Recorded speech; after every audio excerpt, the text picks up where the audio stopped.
All right, let's find out a little bit more. Professor Thumbi Ndung'u, you saw him there, Kenyan-born, based in Durban. He joins us from our Durban studios. Good evening to you, Professor. Congratulations on this award. It doesn't sound like a whole lot when you're trying to solve one of the world's most difficult problems and cure AIDS, but will it be a big help?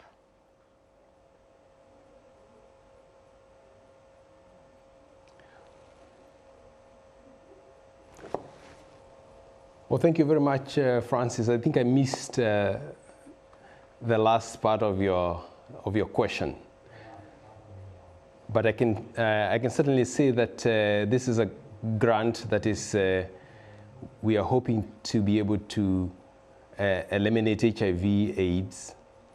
But what we do is we take people that are HIV infected, and we take them in during the very early stages of HIV infection, and then we treat them with antiretroviral drugs during the acute phase of infection. And the idea here is that if we treat them very, very early during the acute phase of infection, that we might actually be able to eliminate the virus completely, because we know that the virus establishes what we call a reservoir, which is where the virus actually hides. But it actually hides in very, very small amounts if we treat these individuals very, very early. So we are hoping that through this kind of research, we might be able to achieve what we call a functional cure, which is that the people are HIV infected, but they can live without antiretroviral drugs for a long time. And you spoke about these young women that you're recruiting. You then follow their movements. I guess it actually helps the research if they contract HIV, but are they forewarned and discouraged to contract the virus? Yes, absolutely. So the research that we are doing is among young women. And the reason we do this kind of work among young women is that we know that here in South Africa, young women in particular are very vulnerable to HIV. And the rates of HIV infection among young women are very, very high. And so that's why we target this particular group of individuals in order to try and understand what is it that makes this group of individuals very, very susceptible to HIV. So what we do is that we recruit these young women and we give them all the kinds of preventative messages that they need in order to prevent themselves from getting HIV infected. And in fact, we go far and beyond the ordinary, in the sense that we also provide them with incentives to change their behavior. Unfortunately, despite all these efforts, some of these individuals still do become HIV infected. And when they become HIV infected, what we are then doing is we are offering them immediate antiretroviral treatment. So we don't wait for their CD4 counts to drop, but we actually offer them immediate treatment. And we are hoping that by offering them immediate treatment, we can lower the amount of the virus that hides in the cells or in parts of the body, such as the brain and the genital tract, and that by so doing we might be able to actually eliminate the virus completely from the body. We don't know whether that's going to happen for a fact, but that is certainly what we are trying to achieve with this research. Well, it's so interesting what you're talking about, this functional cure. So let's just reiterate. So you try and catch these young women within hours of them coming into contact with HIV. You then give them antiretrovirals, and you say sometimes the virus can still be there, but you won't notice it, and you can live a normal, happy life. Are there precedents? Tell me a bit more. The Mississippi baby, I think, was a case. Is this something seen as very positive line of research, I guess?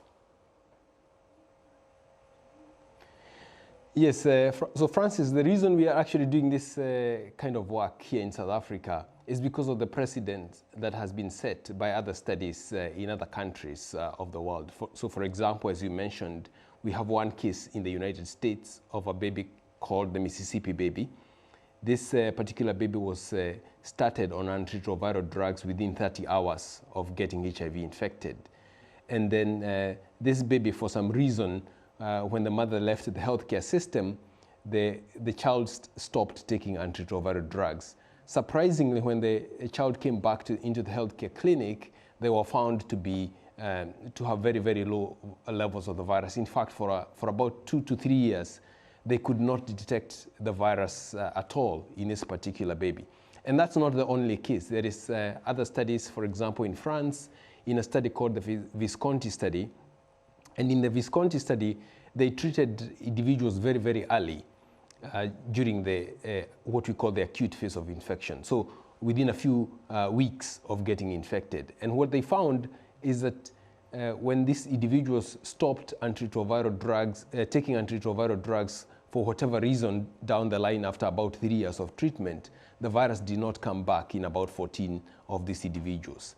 And so this is what we are really trying to achieve here in South Africa. What we are asking is, if we identify people with what we call acute HIV infection, that is within weeks of them becoming HIV infected, and we introduce antiretroviral treatment immediately, if we treat them, let's say for about 3 or 4 years, and then we take off the antiretroviral drugs, we might be able to achieve what we call a functional cure. So this will be people that are infected with HIV, but they're able to live without antiretroviral drugs. And if we're able to achieve this, this will be a tremendous progress for the field, because people can actually be infected with the virus but not have to take antiretroviral drugs for the rest of their lives. I would like to emphasize, Francis, that we don't know whether we will actually be able to achieve this.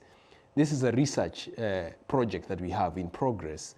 And so we might be able to achieve this, or we might not be able to achieve this, but we are likely to generate a lot of knowledge, new knowledge, that will help us to move towards a functional cure by doing this kind of study here in South Africa.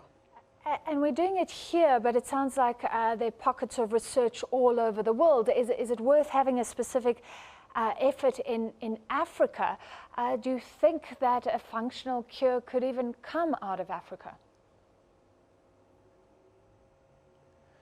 I absolutely believe that we are best placed to do this kind of research. We are the best placed here in Sub-Saharan Africa to do this kind of research. And the reason for that is that we have much higher incidence of HIV here, much higher than anywhere else in the world. So if we are going to actually make a tremendous progress in the fight against HIV/AIDS, the place that we really need to start winning this battle is right here in Sub-Saharan Africa, because the epidemic affects disproportionately the people of Sub-Saharan Africa. And this is why it's very, very important that we do this kind of research. Another reason that I think, and a very compelling reason why we should do this research here in Sub-Saharan Africa, is that if you look at the history of the HIV/AIDS epidemic, and you think about all the drugs that have been developed, even the vaccines that have been developed, a lot of these vaccines or drugs have been developed in Western countries, and then they are sold here in Sub-Saharan Africa.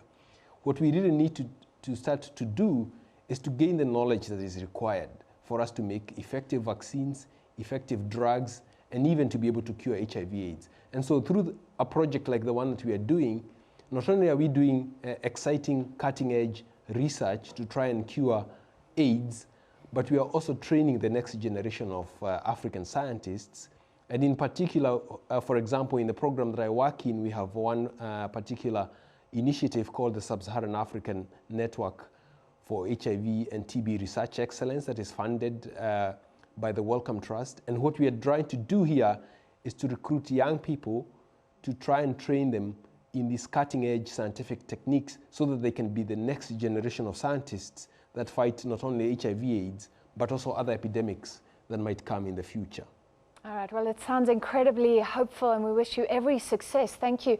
That was Professor Thumbi Ndung'u from the Africa Health Research Institute, affiliated to the University of KwaZulu-Natal.